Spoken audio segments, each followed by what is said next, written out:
আজ বেশ কিছুদিন পর আবার সেই পরিচিত ক্যাম্পাসে। স্মৃতিগুলো এখনো রঙিনই রয়ে গেছে।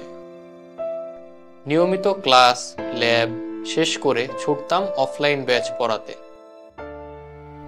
বেশ ছিল দিনগুলো, তবে পড়ানোটা এখনো ছাড়তে পারিনি। এখনো পড়াতে ভালো লাগে, কন্টেন্ট নিয়ে বারবার কাজ করে যেতে ইচ্ছে হয়। স্টুডেন্টদের ব্যাপারে আরো জানার আগ্রহ জাগে। সেই তাড়নাতেই আরো একটিবার দাঁড়ালাম বোর্ডের সামনে, নতুন ভাবে, নতুন উদ্যমে।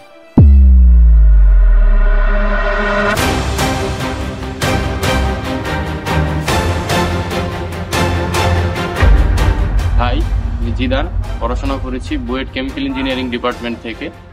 তোমাদের অনেকের মাঝে একটা প্রশ্ন ছিল যে ফিজিক্স অফ স্টুপিডে কেমিস্ট্রি ক্লাস কে নিচ্ছে। Well, it's me. কিন্তু ওয়েট, কেমিস্ট্রি থেকে শুধুই আমি?